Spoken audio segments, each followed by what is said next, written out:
What is going on, everyone? Hope you all having a great evening. Welcome once again to the Bass Kayak and Beers podcast. This is the real life segment. As always, we are live every Thursday. Today, I got two great guests. We have Larry Hill, who just won the native no limit native bass power hour. I don't know if those are all those words are in the title.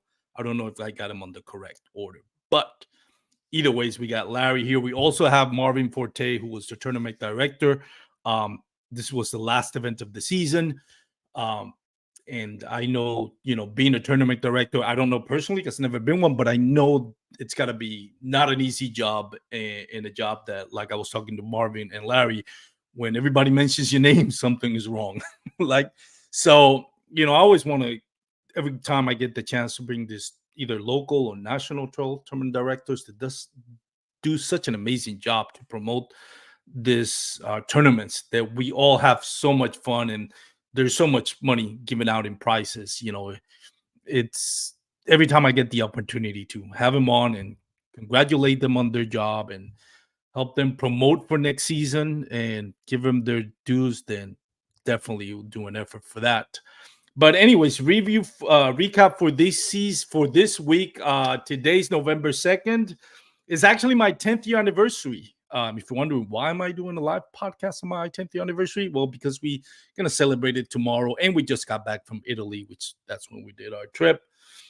It is also the anniversary of the Cubs breaking the curse in 2016, which was my favorite team. So both things kind of the two happiest day of my life. I won't say what the order is because I don't want to get in trouble. But yes, the Cubs breaking the curse and getting married that same day. But we'll leave it at that. Also, congratulations to all those Texas Rangers. I know being here in Texas and this me being home now, I know I have a lot of Texas Rangers fans listening to the podcast or watching on the live stream. Congratulations. I was really touched by some of the videos I see on Instagram of young adults recording their older parents crying when they see the Texas Rangers win the World Series. That last hour reminded me when 2016 when the Cubs won. You'll see all those videos, those long time Cubbies fans that have suffered through 108 years. Some of them coming down to tears. I'll be honest with you. Every year, November 2nd, I watched the highlights of that, and I still shed a tear. I'm not gonna lie. I grew up watching the Cubs WGN, so I was super excited when they won the World Series. But again, this year's Texas Rangers. Congratulations to the Rangers and all their fans. Tomorrow, the parade is going to be right here next to where I live, so that's going to be crazy. Long time. So, anyways, if you're watching on the live, feel free to comment. If you have any questions for Larry Hill, won the tournament, or Marvin Forte regarding the native no limit bass power hour, feel free to throw in your questions. We'll do our best to get him on. We're going to start with Marvin Forte because we're going to talk a little bit about the tournament, and Marvin and I both agree. Then we'll close it off with Larry, who's the star of the show. Obviously, he won the tournament, but without further ado, let's have Marvin come up. Marvin, congratulations on such an amazing season. Thanks, Armando. Great to see you. Great to be here. How do you feel with this after completing this season? Relieved. Yeah, no, it was a really great season. We really feel strong about it. We started with 5 events last year, went to 7 events this year, and all of them were a success. Some highlights were California hitting 182 anglers at New Melones Lake was huge. And then some huge fish were the highlights too. We had a 23-inch smallmouth up here in Washington and Oregon, and a couple of 24-inch largemouth, one in Texas and one in California. So yeah, pretty excited about all of that. 5 of us started this last year, leveraging our local or regional series that we run. We're the directors for those 5. And this year we started looking at where we could expand, and Alabama and Texas kept coming up. So we added Lake Guntersville and Lake Fork this year. And they were both a big success. Both of those two went over really well. I went down and ran Lake Fork Um, and Vinny Ferrari went down and ran Alabama. Next year, we'll probably have people in the area that are going to be helping us run the events there. It's really exciting to see the success, especially what you have in California. We talked a little bit about it. Your format is very different. It's apple to oranges, comparing, Bassmaster, Hobie BOS, KBF to what you're doing. But, regardless, it is sort of a national trail, if we can call it that, even if you don't have AOI. Right. We saw it here in Texas. We had, like, I think 5 anglers from Colorado. And from what you're telling me, it's not that they lived in Colorado, moved to Texas. They drove from Colorado. Yeah. Um, It was the you know, they, closest one for them. That was the yeah. closest event for those Colorado guys. So yeah. So it is becoming somewhat of a national trail, meaning you're not just regionally. You're pulling 183 anglers in California, which national trails struggle to get 50.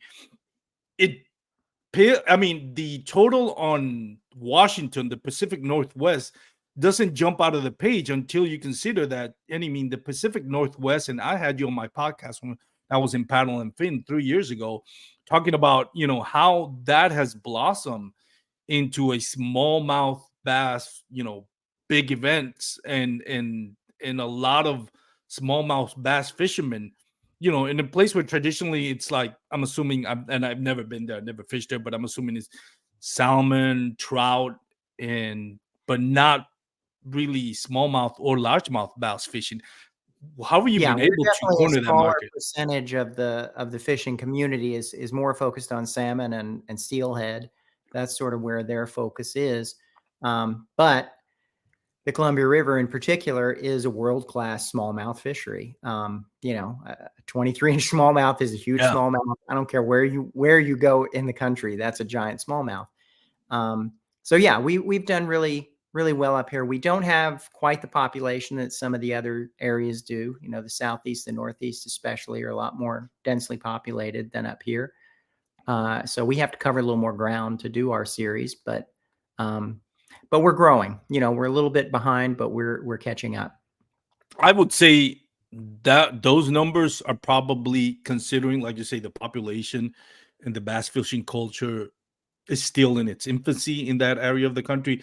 I would argue your attendance there is probably more impressive than anything else, other maybe California. Like, you expect 100+ anglers in Guntersville and Texas, but Sure. 83 anglers or so in Pacific Northwest, that's pretty impressive. So congratulations. You obviously, not just you, right? The whole team. I know there's a lot of people to thank, and I wish I can have them all here. But you've obviously gotten the trust of the community, bass fishing community nationwide. You made it into something that people really enjoy fishing. And I mean, the payouts are not the tenth of thousands of dollars sometimes we see in other tournaments, but it seems like its main attraction is the fun of it. Like, it really feels like it's a very fun tournament to be a part of with. Do you think that's why it's such a big attraction? Absolutely. That was our goal when we sat down and hashed this idea out, was to do this combination of $1,000 per hour for every big bass in every hour, and then a no limit competition throughout the day. And so, yeah, we gave away over $9,000 to 9 anglers, plus Yeah. other prizes, and second and third place, of course, made money as well, all the way down to eighth place. We paid out.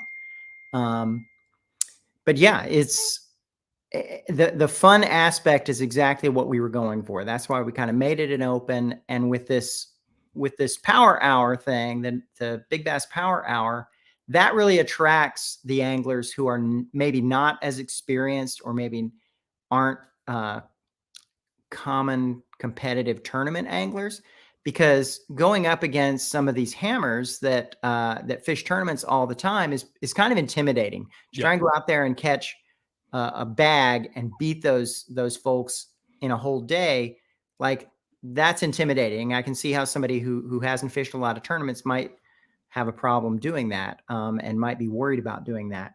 But anybody can catch one fish in 1 hour that happens to be the biggest fish in that hour. For Lake Fork, they all happen to be over 20 inches. But some of the other events, we've had 17-inch fish win $1,000 because especially in the middle of the day, when things get a little slow, people were able to win. So yeah, I think that's the secret to the success on this. Everybody's trying to figure out how to get new anglers involved, and we sort of figured out a way to do it. I don't know if that would translate to them participating in a series. Some of these folks are coming out because it is a one-off, and they can come out and just have fun and do a one-off. And that's great. I had so many anglers that I talked to at Lake Fork who were like, yeah, this is the first time I've ever fished a tournament. Yeah, I remember in the captain's meeting, a lot of people that said that to me. So yeah, and that's great. I mean, that's awesome that we can get them out there. And I think eventually, as we get new anglers, like we mentioned, the captain's meeting, I remember a couple of people saying that, like, hey, this is my first tournament. What should I be aware of? And that's good. I think it helps out other national trails because it gets people in a tournament and kind of get their feet wet. Where it's like you mentioned, I think that's a really underrated part of it. That nobody talks to about it. It's the intimidation of not just having to beat Russ Snyder, Christine Fisher, Guillermo Gonzalez, Matt Scott, Cody Milton, Drew Gregory for one day, but for 2 days, because all of those tournaments are 2-day tournaments, right? It's very, very intimidating. And for the most part, I've learned that you're just donating money for the first maybe couple of seasons while you try to catch up to this great anglers. But this is, like you mentioned, a fun tournament that just one single hook set can get you $1,000. And the other thing that I think it's awesome is that, depending on the attendance, I think if it's 125, you give out 3 kayaks. One is whoever caught the biggest fish of the day, fish of the day, the one who caught the most fish of the day, and then a raffle. So that's big for everybody who caught a fish. We did, yeah. So the Falcon 11 went to just anybody that happened to catch a fish. It did happen to end up to be one of the folks who had won one of the big bass hours too.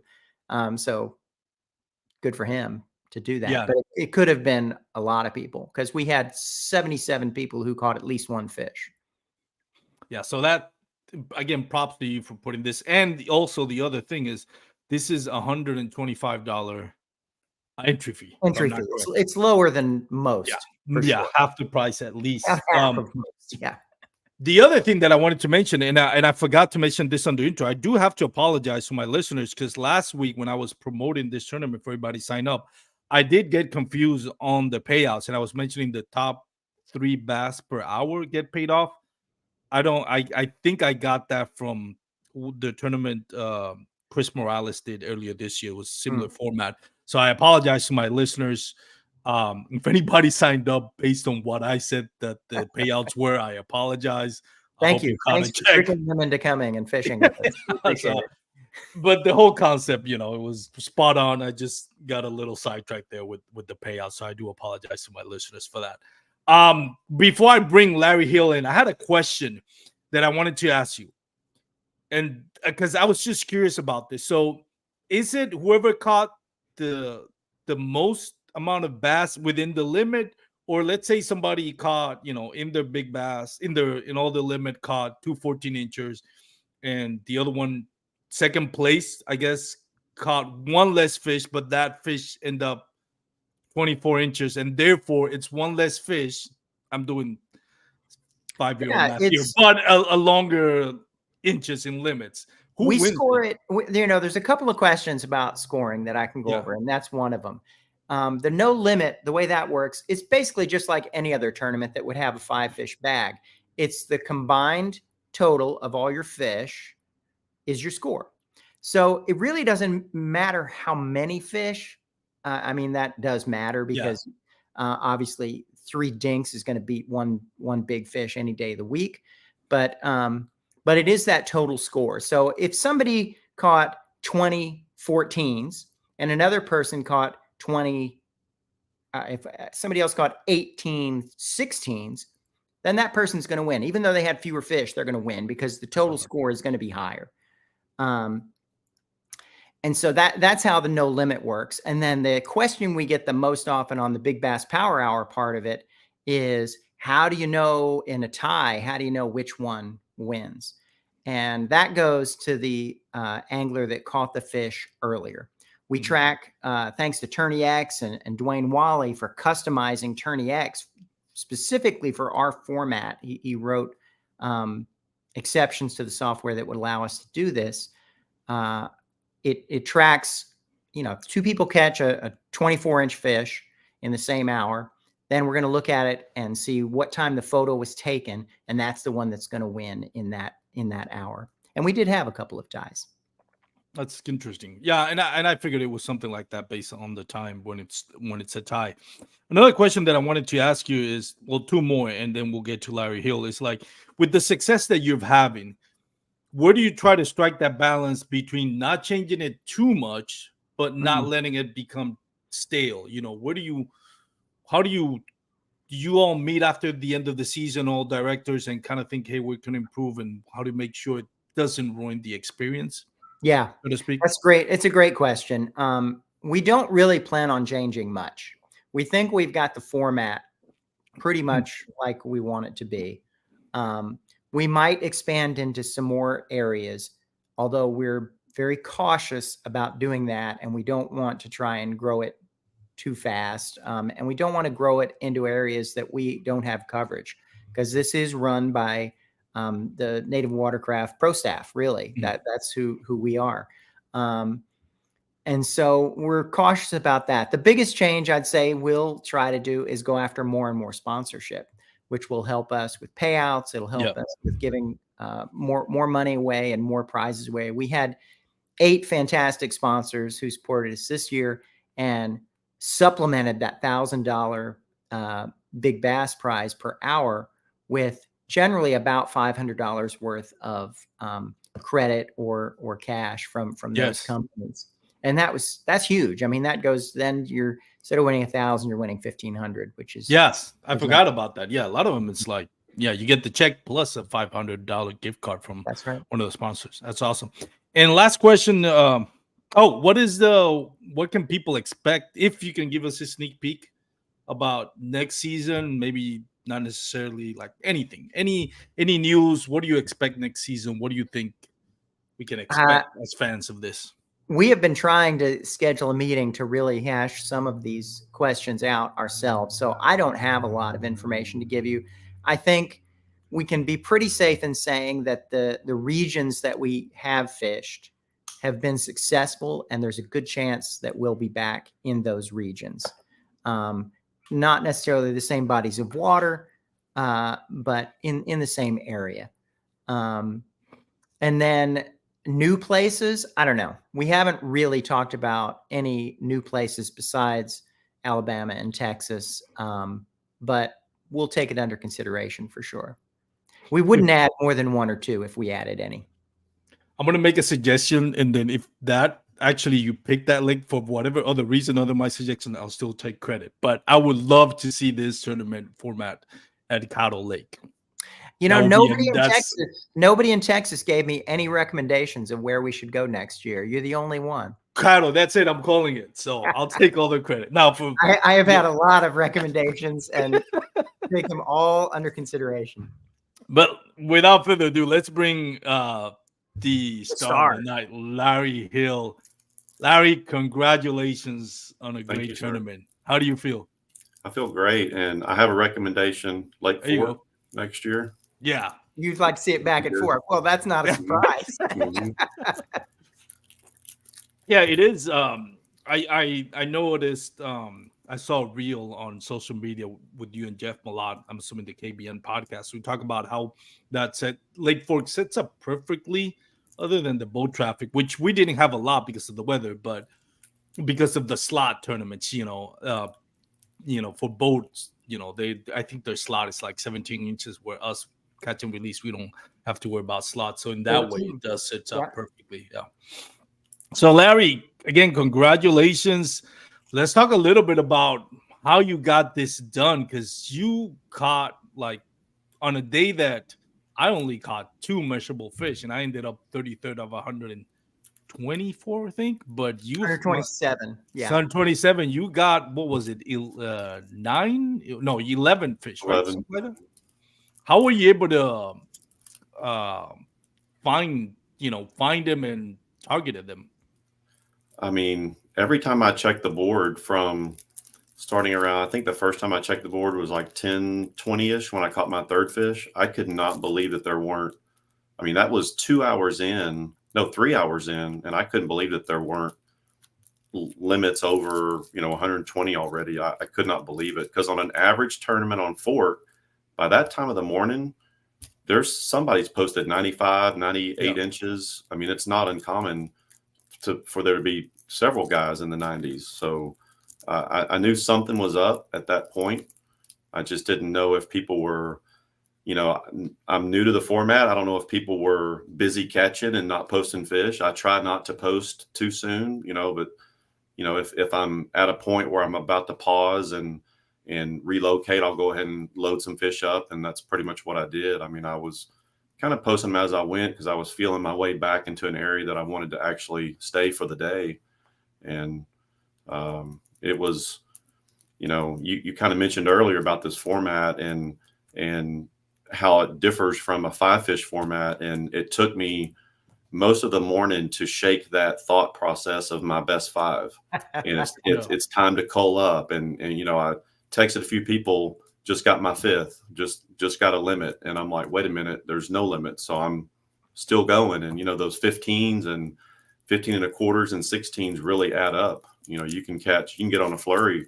That's pretty much what I did. If you look at my fish, I mean, I had multiple. I think I had 5 or 6 or 7 fish that were in 15s, that weren't even 16-inch fish. I had one that was a 14 and a quarter. So, I mean, it's. I hear. Larry, sorry to interrupt. I do hear a crackling noise. I don't know, Marvin or Larry. Are you like opening a candy or something? If you are, I just hear some crackling or some like paper ruffling. Okay. But sorry about that. No problem. So Larry, one of the things that I think, like you touched on it, is when you're fishing like a 5 limit tournament, sometimes, especially towards the end, if you're not in the running or something, you kind of pack it in or something. But speaking to a lot of the anglers in my area, they were just like me, struggling to catch fish. I mean, what I think really makes this tournament fun is like, up until the last minute, you can win $1,000. Whereas in other national trails, yeah, maybe you can get the biggest bag at the last limit, but that's still going to be $500. This one is literally $1,000, and maybe who knows if you even get a kayak with it, if it's the biggest bags of the day. It's this. You mentioned that changes your mentality. Does it change your approach? Do you at some point look at the leaderboard, if you did look at the leaderboard, and says, you know what, I got it in kind of maybe enough to win overall, I'm going to change baits and try to go for a bigger fish? Or do you just think about catching fish and not worrying whether it's size or quantity? So for me specifically, I didn't change baits, but I did change a little bit of my location. I kind of circled back to an area that I felt like there was going to be a better fish. I don't know why I felt that way. I had missed a few fish earlier in a certain spot and caught a lot of small fish that didn't measure in a certain part of the area that I was in. And it absolutely, without a doubt, is in your mind that last hour. I mean, a little bit of foreshadowing, we can get into it later, but that fish you're showing right there, that came with 30 minutes to go. I mean, that was a 245 fish in the last hour. It won $1,000, and it actually solidified the overall limit for me too. And that happened in the last, I thought Garrett Morgan was going to stick at 132. That's where I'd seen him at most of the day. And my eyes got big as saucers when I heard 149 was announced second place. And I'm like, wow, he called up 16 or 16 and 3/4 inches or something like that. So it really affects the way you fish, but in a positive way. Normally when you're in a 5-fish tournament, you're out of options, you're running out of fish, your day, you feel like you've run all your good stuff. And I mean, how many times that happened to us? It's almost every tournament. I feel like I'm running out of chances and running out of opportunities, and I'm watching the clock tick down, and I'm getting bummed because I'm just not going to get it done. And something about that day and the way the fish were biting for me all day, I just knew at any moment I was going to connect on a big one, because I had 18 and a half was my big one up until that point. And when I saw that mouth come out of the water, that's when you're like, don't lose this fish. Do not come off. Do not come off.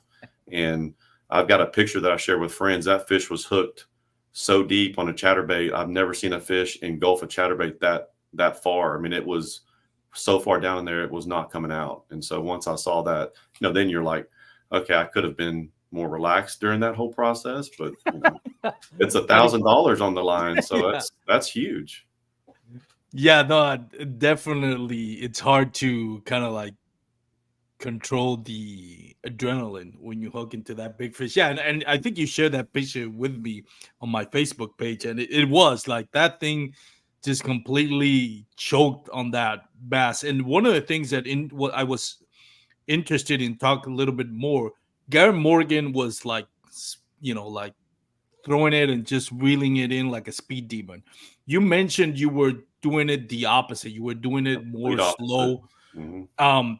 What do you think about doing it more slow got you the results that eventually, got you the biggest bass for that hour and the win overall? I tend to fish a little too fast sometimes, especially with a chatterbait and when there's grass around. You think about, where fish are at when they're in that grass. They're usually a little deeper down, and they're kind of ambushing stuff that swims by. And so something about that grass, I don't specifically know what it was about that grass on Fork that day, but I found that I could really slow that 3/8 ounce chatterbait down, and it would come through the grass pretty easily. And I was getting, man, I was getting bit probably every third to fourth cast. I just wasn't, they were slapping it, they were hitting it, they were missing it. There was one good fish that I felt was probably my biggest fish of the day that came off after like 5 seconds. And I want to say the guy that was in third place, Joe, I think Joe Booth, is that his name? He actually, I think, caught that fish. He kind of circled back to that area because we were fishing kind of the same area and kind of giving and taking and fishing around each other and cheering each other on. And I think he caught a 20 and a half in that last 2 hours or so, maybe hour even. Yeah.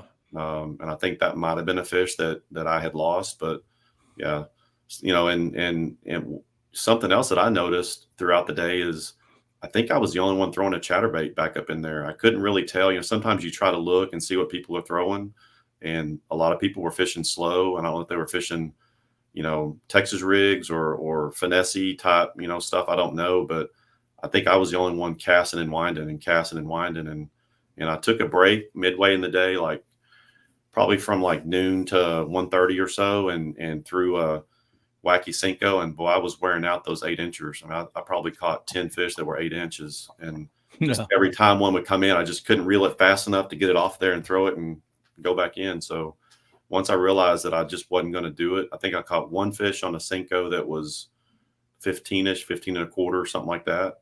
And the other 10 all came on a jackhammer.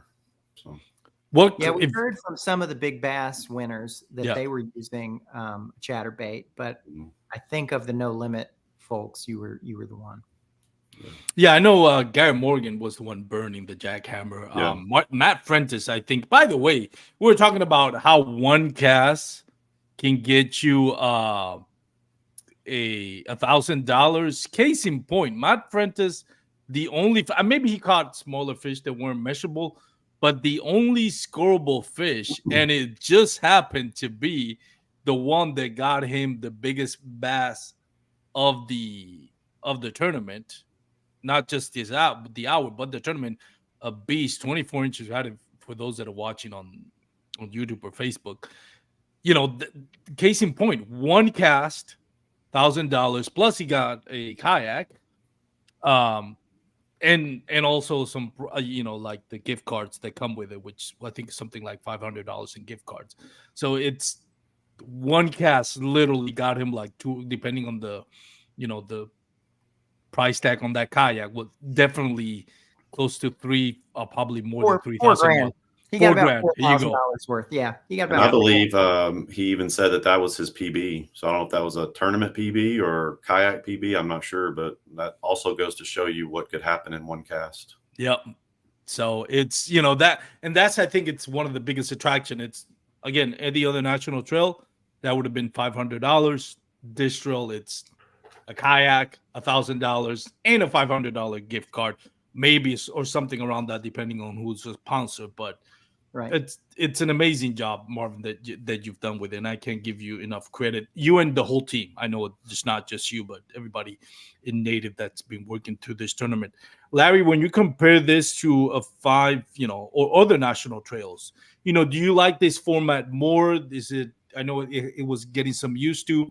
How do you compare this, you know, to the traditional 5 limit tournament? It's definitely a different feeling. You know, even days before when you're planning, thinking at any point, and I told plenty of people at any point in the day, you could catch a fish that doesn't even have to be the biggest fish of the day, but it could win $1,000. And everybody I told that to was like, wow, I've never heard that before. That's incredible. And that's that feeling. You start that morning, you know, it's a crappy day. Why would I be fishing? If it wasn't for a tournament, I would not have fished a day like that. I mean, maybe would have given it an hour or two, but you know, you fish for 2 hours, you get in the rain, you get a break for 15 minutes, and it rains again for 2 hours, and then it breaks for 20 minutes, and everything was wet. My phone was wet, my glasses were wet, I couldn't hardly see. It was hard to take pictures. I mean, everybody said the same thing, but the format itself is incredible. Like, it has its place. I hope it doesn't get copied too much, because I want this to be special, and I actually want to try to hit, you know, a few others. Gunnersville I'd kind of circled it. I've never made a trip that far out of state for fishing, or much less anything. And, you know, lakes like that are really on my bucket list. And if it's on the list next year or something like that, I'm thinking hard about making that trip. So, I told plenty of people as soon as it was on the schedule and I saw Fork, I was circling it. It was free on my schedule. I didn't have any conflicts. Had a little bit of an issue with a little boy that we have that I had to find a babysitter for, and Grandma was happy enough to keep him for 2 nights so I could go fish, and I think it paid off. It was a awesome day, and I can't say enough about the format. It's just fishing in the middle of it, knowing that you just keep going and keep going.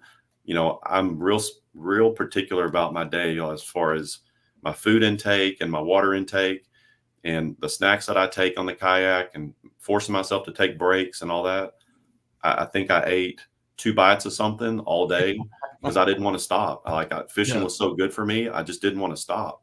And when the day was over, that's probably the hungriest I've ever been, because you just go. And then when you're done, it's like you breathe that sigh of relief. You know, you felt like you had a good day, a good enough day to win it. And, you know, you pedal back to the ramp and eat some food before and I didn't even pack my kayak up. I wanted to get to awards as soon as I could. You know, I was not real far away from the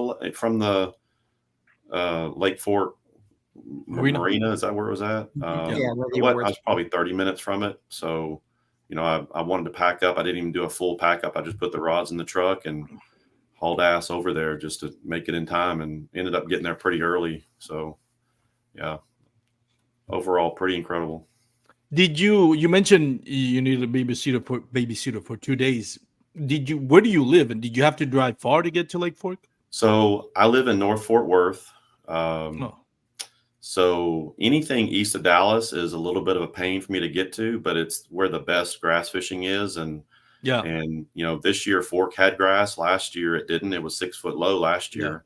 It was 2 3/4 foot low, I think, before the tournament started. It's actually come up another almost 10 inches since Saturday, or at least in the last 10 days. But yeah, it was a chore getting there. I mean, it was raining when I got out to the truck in the morning. I drove what should have taken me 2 hours, took 2.5 in the rain. The freeway was shut down twice. Oh, you saw the 3 truck accident? Yes, it was horrible. Oh my God. Yes. Mark, that's one thing that actually worried me, because I same thing. I live in North Fort Worth, and I was like, yeah, 2 hours is enough. I mean, that's why I usually do a cutoff where I'm like, I'm not gonna spend Airbnb 2 hours. Is it's okay. I do it all the time to go to Lake Fork, and I saw the worst one was I think it was three semis Yep. collided, Mhm. and it was right if you're coming east to west eastbound, it was right before you cross Lake Hubbard, so Mhm. the traffic couldn't go anywhere. The traffic was for miles Yeah. on a Saturday at 4 a.m. Yep. Traffic was like, what do you see? I mean, it was bad. I pray to God everybody made it out, but that I've never seen. I think the whole cabin of one of the truck was I on the saw that. floor, and Yep. you only see the motor. It was bad. It was. Yeah. It was. I was at one point driving. I was like, God, am I even going to make it alive here? It was driving was horrible. Yeah, and something like that happened to me last year for a fork event of all places, but it was we were on the unfortunate side of it. It was westbound, and it was actually on the lake bridge where we were stopped. And 4 in the morning, I'm sitting literally on the bridge, going nowhere, thinking I'm not going to make launch time. And we ended up, it finally released, and they finally let us use one lane to get by. And I think I got to the ramp about 5 minutes before launch. And, I launched a little late, but that's fine. I got to my spot before actual lines in. But yeah, it was a chore to get there Saturday Yeah. morning. It was driving in the rain and, highway speeds and pulling a trailer, and you just slow it down a little bit and, um, pick your way through the traffic. And, I got there, I'd like to get there hour and a half to 2 hours early. I'm a little strange that way. I like to get there super early and get to the ramp first and get my stuff unloaded and take my time. And I got there right at 5:45, and the ramp was pretty much full. It was a small ramp, a small area.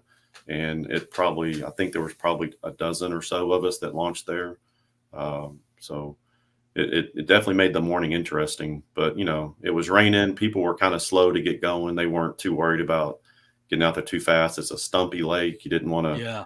go anywhere in the dark unless you know exactly where you're going. So Especially because it's still low. It's not as low as it was last year, but it was.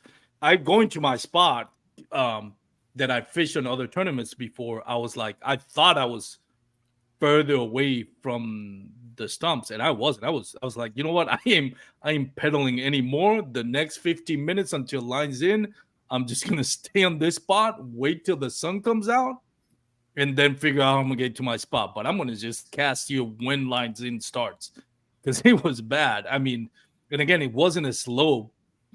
So there was all the spots where you think I didn't. Well, I did fish Lake Fork last year, but I thought it was going to be higher than it was, especially with all the rain. But it was still like, yeah, no, I got stuck a couple of times on top of those tree stumps. But and Marvin, do you know if anybody had to cancel anything because, or hopefully nobody had, got into any accidents or Not mishaps on the way? not for that reason. There Yeah. were only, I think, a couple of no shows that just couldn't make it for whatever reason.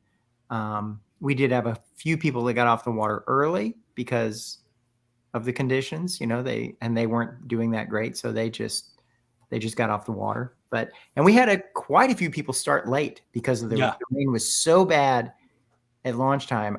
We had people launching at like 9:30 that didn't check in until 9:30 and get on the water. So, they missed out on the first hour morning or bite.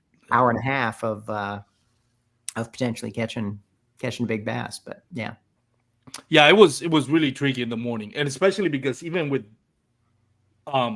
sunlight, it was even when the sun came out, you still couldn't see anything. Yeah, it wasn't. All the clouds. And that's the other thing, Larry. You and I experienced this driving to Lake Fork. It's not like, okay, well, the storm was going in the same direction we were going. Yeah. So it's like we had the whole storm, the whole 2 hours of driving or so. It was like we're not outrunning the storm at this speed, nor do I want to. So it's like, and eventually you get there. That's probably the wettest I've ever been on a tournament. Larry, what about you? Have you ever had a downpour like I don't that? remember fishing that wet. Like like we talked earlier, it makes me want to invest in really good rain gear because my budget rain gear just did not do the trick Saturday. There were, I mean, I would say when I even when I launched, I was wet. My Yeah. arms were wet where water had, gotten into my sleeves and gotten my arms wet. And, there was not a dry part of my body when we were done that day. And it's, luckily it wasn't cold. It was high 60s, low 70s. Now 24 hours later, it was 45 degrees. So that would have been uncomfortable. We lucked out. Yeah, exactly. Yeah. Yeah, we got fortunate with that, and fortunate that everybody who made it safely. Everybody got home safely. By the way, again, for those that are watching on the live show, if you have any questions for Larry or for Marvin, feel free to put it on the comment section. We'll do our best to get those answered. Larry, with the biggest fish that you caught, you mentioned you were using a jackhammer. Do you care to say like what color, what type of trailer you were using, or you want to keep that a secret? No, I don't think it's a secret anymore. It's tried and true, black and blue. Is that what they say? It's been my go-to for a couple of years now, for probably 2 straight years. I always have either black and blue or a bruised green pumpkin or something dark like that. And it can be a black and blue trailer. It can be a green pumpkin trailer. I always run a 3/8 ounce jackhammer, and my trailer that I go to, if I want it to go fast and not have much drag in the water, I'll go with the razor shad. And if I want something that has a little more kick to kind of slow it down, I'll go with a Z-Man Goat on there. So those are my 2 go-tos as far as trailers. But I took 9 rods. Actually, I took 10. I have 9 rod holders, but I went ahead and took my 10th rod just to have an extra one. So I went through everything. We heard in the people saying that they caught them on a buzz bait, and some guys caught them on a jig, and some caught them on Texas rig and jackhammer. And I went through it all. I mean, I started with the jackhammer, and then I threw a buzz bait. I had a spinner bait. I had a mini max, which is a smaller version of a chatterbait. I had a Texas rig worm. I had a frog. I had a punching setup. I had a wacky Senko, and I think my last rod was a shaky head. And I fished everything at least once.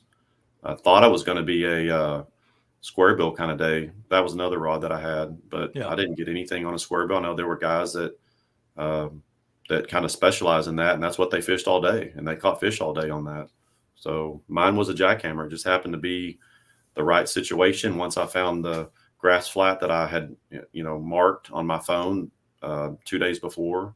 Once I got back there, it was almost 11 o'clock once I got back there, and I was wishing, man, if I would have had 2 or 3 more hours back here, I easily could have broken 200. I was only 20 inches from that, and 2 or 3 fish, you're at 210, 215. And I'm kind of kicking myself for dragging ass and taking so long to get back into the back. But it worked out, and I have nothing to complain about. Didn't cost you a dime though.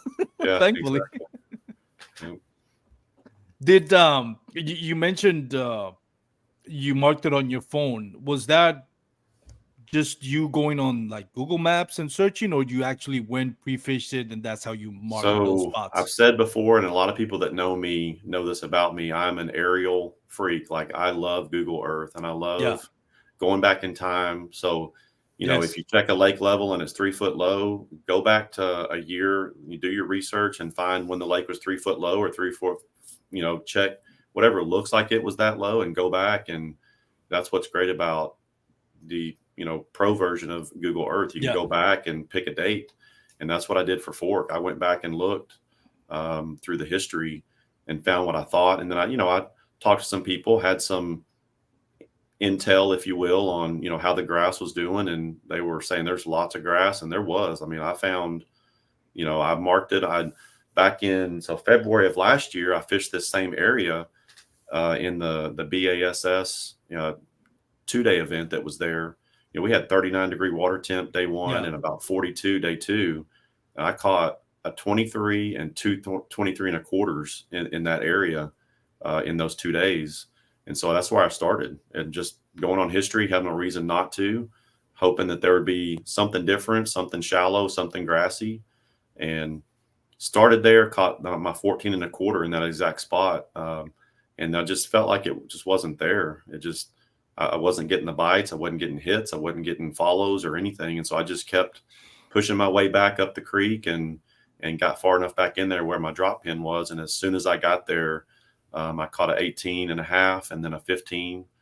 And then I just set up camp back there and fished around 3 or 4. I think at one point we had 5 guys back there in an area that was probably, it was probably maybe 5 or 6, maybe 8 acres, something, back of a cove, grass flat, 3 to 4 foot of water with a 6 or 7 foot channel through the middle of it. And we kind of just all danced around each other and shared the space and cheered each other on, and guys left and kind of split and went to go fish something else or fish a little further out, and you kind of move into their area. If you're fishing different than them, I was catching fish behind people that were saying they were having a bad day, and it just can't really explain it. I wasn't doing anything special besides ripping grass. It's a pretty common thing if you like to grass fish, and there's some technique to it, and I'm sure that some guys are better at it than others, and it's just something I like to do. It's kind of that's my favorite way to fish. Yeah, something about ripping through grass on Lake Fork, especially on the black and blue. And I kick myself for not throwing that black and blue. I got fool's gold with the silver shad jackhammer, but then didn't catch much after that. There was so much bait back there. There was so much shad activity. They were everywhere. There were fish chasing all around us. There were schools of fish that would come up and chase shad in like 3 to 4 foot of water, and you would think a shad color would work. I have had horrible luck with shad colors. I don't know why I can't catch a fish on a shad color chatterbait, but it just has never worked for me. And so you're in the middle of shad. You're fishing shallow areas where the shad have pushed up, and it's what they do when it gets the fall time of the year. And you would think a shad color would be it, but I still throw black and blue, and I don't know. Yeah.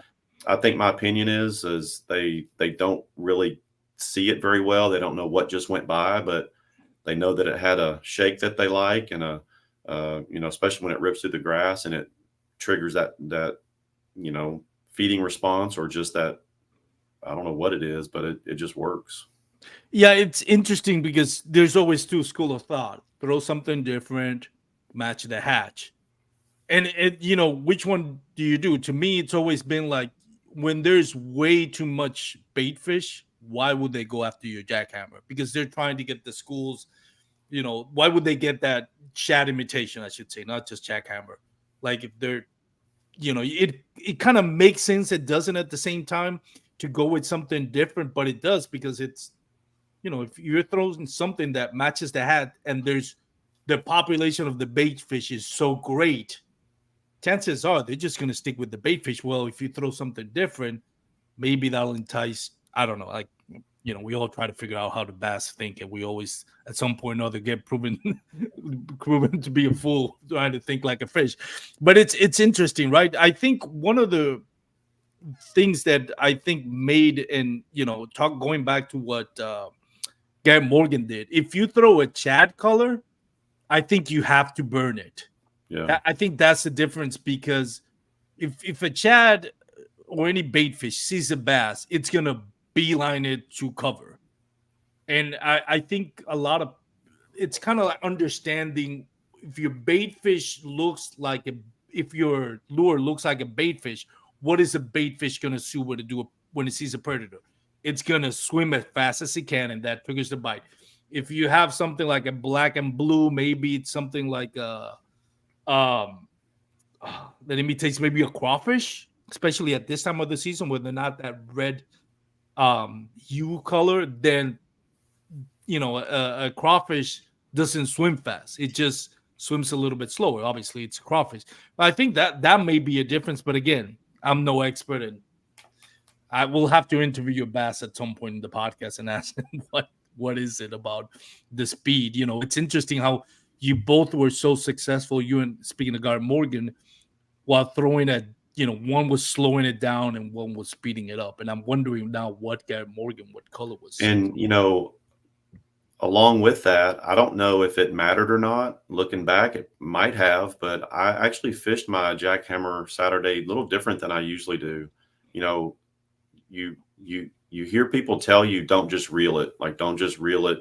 You've got to give it some action. You Yeah. got to impart some action on it. You got to stop. You got to give it a few pops and then reel and then stop and I was doing that. I made sure to do that all day because hearing what you said, you know, crawfish, it doesn't have to imitate a fish. It can imitate a crawfish too. And this time of year, the crawfish are pushing up shallow. They're getting up in the grass. I mean, that's what they do too.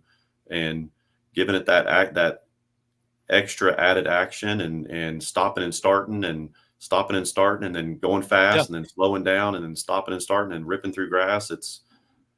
I mean, just saying it makes you want to go back to Fork tomorrow and do it That again. might be what I'm going to do tomorrow. That is my favorite way to fish. 100%. Marvin, what are your thoughts on, how the tournament, talking to other anglers, what do you thought was, if anything, talking to other anglers stood out as like, what was people most catching them on? It sounded like it was the jackhammer was more the one that was catching it. There were Maybe a few Senkos, yeah. But there were a lot of buzzbait people too. Yeah. What I took away from it is there wasn't any one answer, that any number of these things could have worked for people. And, in terms of the numbers people were catching too, I thought it was really interesting. A lot of the big bass winners only had 1-2 fish all day, but they were good fish. So yeah, I don't know. I think, I think the human touch, like you're talking about, Larry, the way you work the bait sometimes can make all the difference in the world. You can have two people throwing exactly the same bait and it'll work for one and not for the other.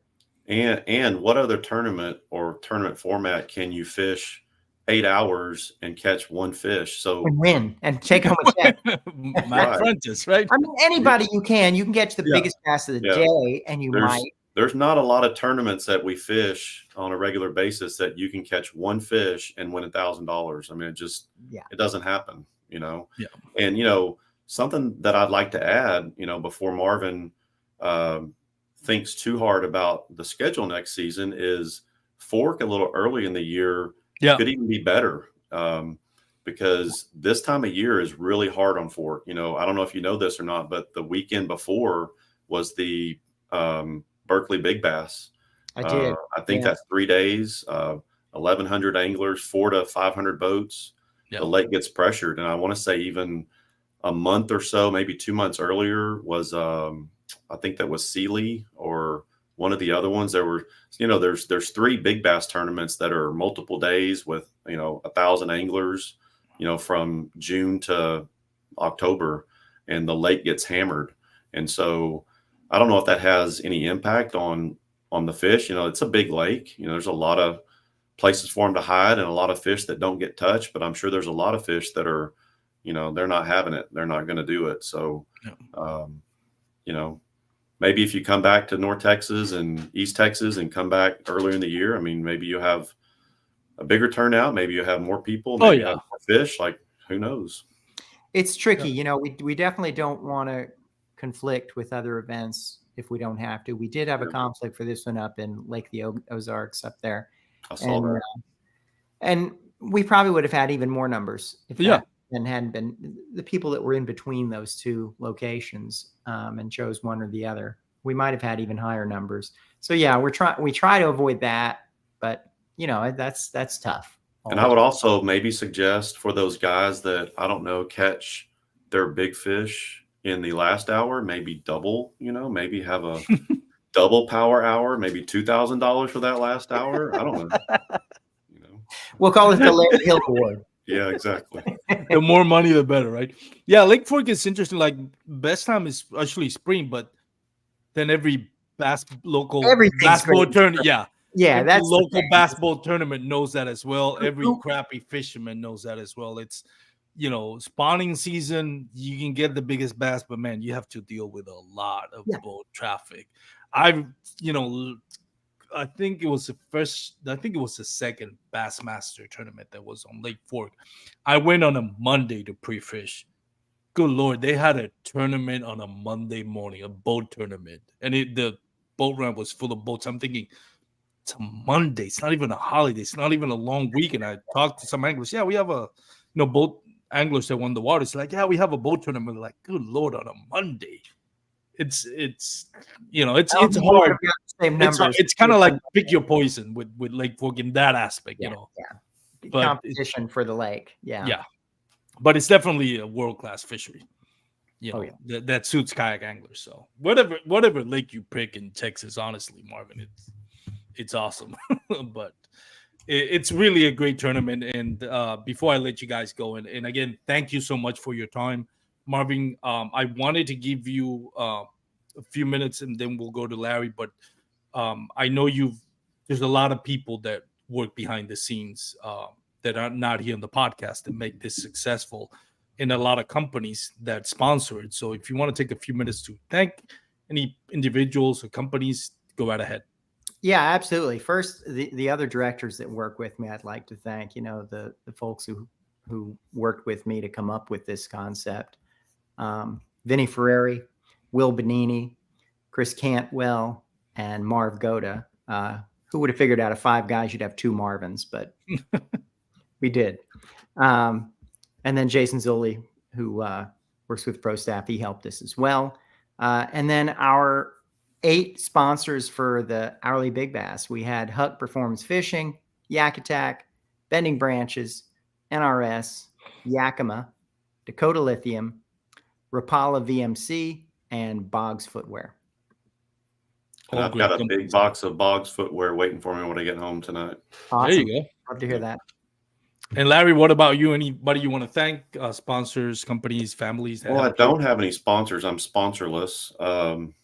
But I would like to thank, first of all, Duke Tran with Mariner Sales. He is incredible for the kayak scene in North Texas and just the kayak scene in general. He has a commitment to the sport, and I don't know where that drive comes from, but he is just nonstop. He eats, breathes, and sleeps it. Mariner Sales is one of the absolute best places in, I'm going to say the U.S., but at least the Southwest or the South, to get whatever you need for kayaks, and they'll do your kayak for you. They'll set it up from scratch if you want them to. But I mean, he's never done me wrong. He's always there if I need something, and will do anything he can to get you set up right. Other than that, I'd like to thank my wife. I believe she is watching, actually. It's good to have a support system. She would love to be fishing if she could. I've have pictures of her when she was 6 months pregnant and waist high in the pond catching fish on a topwater, and she absolutely loves the outdoors and everything about it. So she's been supportive from day one for my tournament fishing, especially when I started cashing some checks. Then she started seeing, hey, wow, this is going to help us here. So it's going to help her shoe budget, right?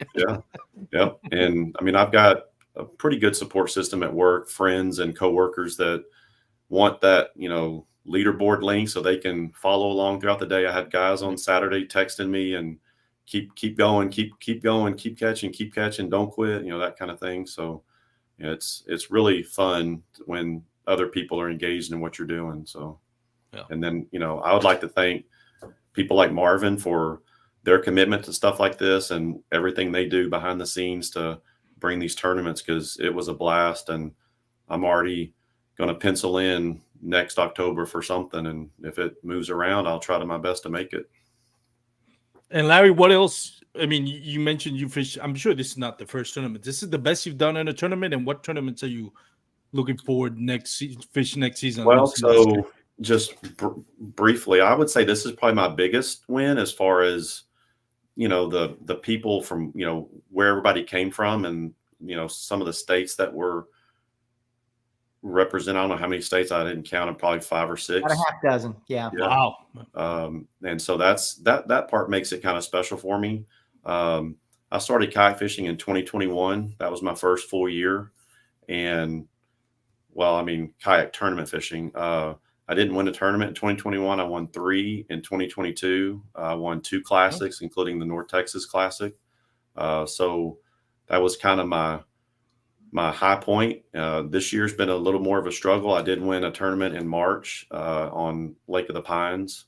So this was a good way to end my season. I mean, this was a really, really rewarding way to go into the off season and think about next year. And I'm really looking forward to getting it going again in 24. Yeah, it looks fixing to be a exciting tournament next season when the Bassmaster has two, really, Cattle Lake and Possum Kingdom. Then Bass Nation, Texas, apparently is going to have its first full schedule for kayak bass fishing here in Texas. So, and hopefully we'll have Marving Forte back and No Limit Bass Power. So it's going to be an exciting year next year, and it keeps growing. And Larry, we wish you the best moving forward. I hope we get you on the podcast some other time talking about another big win and a big check. I would love that. I would absolutely love this to be a regular thing. It would be nice, right? Marvin, thank you so much again. Any last words, gentlemen, before I let you guys go? Thanks, Armando. Congrats, Larry. Well done. Appreciate it. Thank you so much. Well, gentlemen, thank you so much for joining the podcast. For those that are watching, thank you so much for tuning in.